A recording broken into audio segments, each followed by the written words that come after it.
छ म त एमालेको यस्तो नेता, म त कांग्रेसको यस्तो नेता, म त पार्टीको भयो। गफ नगर्नुस्। त्यो गफ सुनेको 70 वर्ष भइसक्यो, 80 वर्ष भइसक्यो। Now we can't wait anymore. अब हामी पर्खन सक्दैनौं। 100 वर्षसम्म हेरौँ न त हाम्रो पार्टीहरूलाई कतै गर्छ कि भन्ने फुल त्यो खालको मूर्ख हामी बन्दैनौं। यहाँ अधिकांश जेनजीहरू उपस्थित हुनुभएको छ। जेनजीहरूलाई त्यो कुरा मन पर्छ हो। जेनजीहरूले एउटा कुरा भन्न खोजेको कुरा के छ भने अब हामी विकास मात्रै होइन क्रान्तिकारी विकास गरौँ भन्न खोजेको छ। क्रान्तिकारी विकास र विकासमा के फरक छ?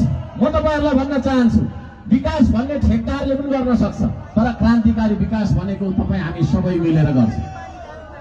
ठेकदारले 1 वर्ष लगाएर गर्ने काम यदि श्रमदानबाट हामीले 1 महिनामा गर्न सक्छौं भने 11 महिना बचाउँछौं। त्यो 11 महिना बचाएर त्यसरी तपाईको छैन छिटो द्रुत गतिमा फास्ट ट्र्याकमा विकास गर्न चाहन्छ।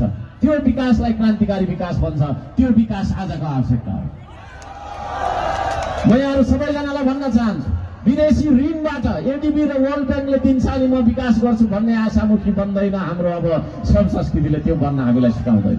त्यो कुरा जेनजीले भन्न चाहेको हो भन्ने मैले बुझेको छु है।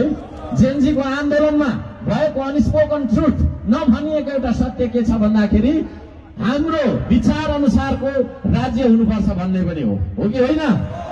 त्यसो भएको कारणले गर्दाखेरि आदरणीय दाजुभाइ दिदीबहिनीहरू, हामीले घोषणा पत्रमा लेखेका छौं हामी सरकार गठन गरिसकेपछि हामीले नै जित्छौं, हामीले नै जित्ने हो। कुनै शंका छ? हामीले जित्छौं, हामीले सरकार गठन गर्छौं। त्यसपछि हामीले चाहिँ जेनजीको एउटा आयोग बनाउँछौं है। जेनजीले के भन्न चाहेको छ भन्ने बुझ्नु पर्यो नि हैन? 80 वर्ष पुगेको तपाईको चाहिँ नि मान्छेले, नेताले सोचेको कुरा र तपाईको चाहिँ नि हिजो अस्तिको बाल के तपाईको चाहिँ नि एउटा युवा पुस्ताले सोचेको कुरा मिल्छ?